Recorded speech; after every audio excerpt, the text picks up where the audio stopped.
আপনাদের ওয়ার্ডে আপনারা মাইকিং করবেন, প্রয়োজনে ঢোল দিবেন, যে কোনো ভাবে মানুষকে জানাবেন যে বিএনপি সদস্য পদ সংগ্রহ এবং নবায়ন চলছে, যাতে কেউ না ভাবে যে এটি চুপি চুপি হচ্ছে। এটি যখন করবেন প্রত্যেক ওয়ার্ডে, আজকে যেমন মাওনাতে আপনারা উৎসব মুখর পরিবেশে এই সদস্য পদ নবায়নের কর্মসূচি উদ্বোধন করেছেন, একইভাবে আপনারা যারা সামনে নেতৃবৃন্দ বসে আছেন, আপনাদের দায়িত্ব হচ্ছে প্রত্যেকটি ওয়ার্ডে, প্রত্যেকটি ইউনিয়নে, সে পৌরসভার ওয়ার্ড হোক অথবা ইউনিয়নের ওয়ার্ড হোক, আপনার জন্য নির্ধারিত ফর্ম বিএনপির মাধ্যমে আপনারা সেই ফর্ম বিতরণ করবেন এবং তখন আপনার অধিকার প্রতিষ্ঠিত হবে এবং তখন আপনি কথা বলতে পারবেন যে আমি বিএনপি সদস্য, আপনিও 20 টাকা দামের মেম্বার, আমিও 20 টাকা দামের মেম্বার। কাজেই এখানে কোনো ভেদাভেদ নাই। কাজে এখানে হিন্দু মুসলমান বৌদ্ধ খ্রিস্টান পুরুষ মহিলা কোনো ভেদাভেদ নাই।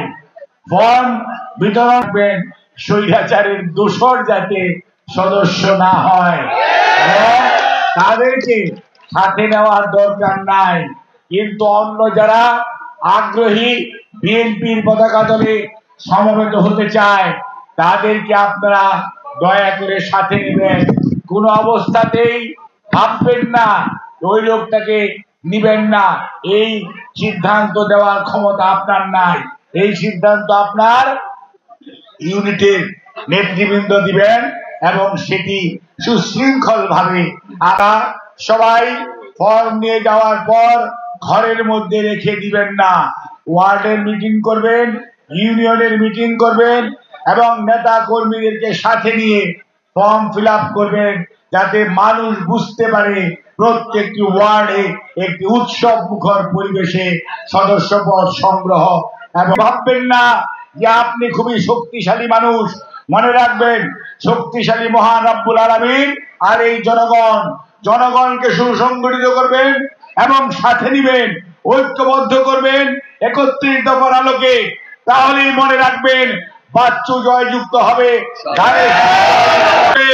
আপনার দল অর্থাৎ বাংলাদেশ জাতীয়তাবাদী দল, আপনার মার্কা ধানের শীষ, আপনার নেত্রী বেগম খালেদা জিয়া, আপনার নেতা জনাব তারেক রহমান জনগণের আশীর্বাদ নিয়ে ইনশাআল্লাহ 31 দফার আলোকে রাষ্ট্র বিনির্মাণের, রাষ্ট্র পরিচালনার দায়িত্ব পাবে। কাজে সেই লক্ষ্যেই আপনি আমরা সবাই কাজ করব। আজকাল অনেকে অনেক কথা বলে, অনেকে অনেক ধরনের ভয় দেখায়। মনে রাখতে হবে, ভয় পাইতে হবে মহান রব্বুল আলামিনের কাছে। কিছুক্ষণের মধ্যে মাগরিবের আযান এবং নামাজ, আমি বক্তব্য শেষ করব।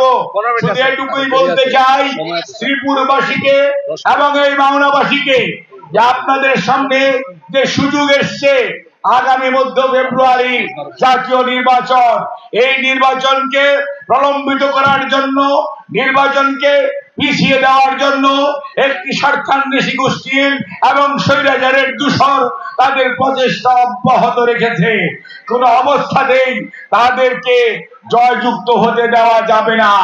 মনে রাখতে হবে ষড়যন্ত্রকারীদের বিষ দাঁত ভেঙে দিতে হলে আপনাদের জনগণের ইস্পাত কঠিন ঐক্য দরকার।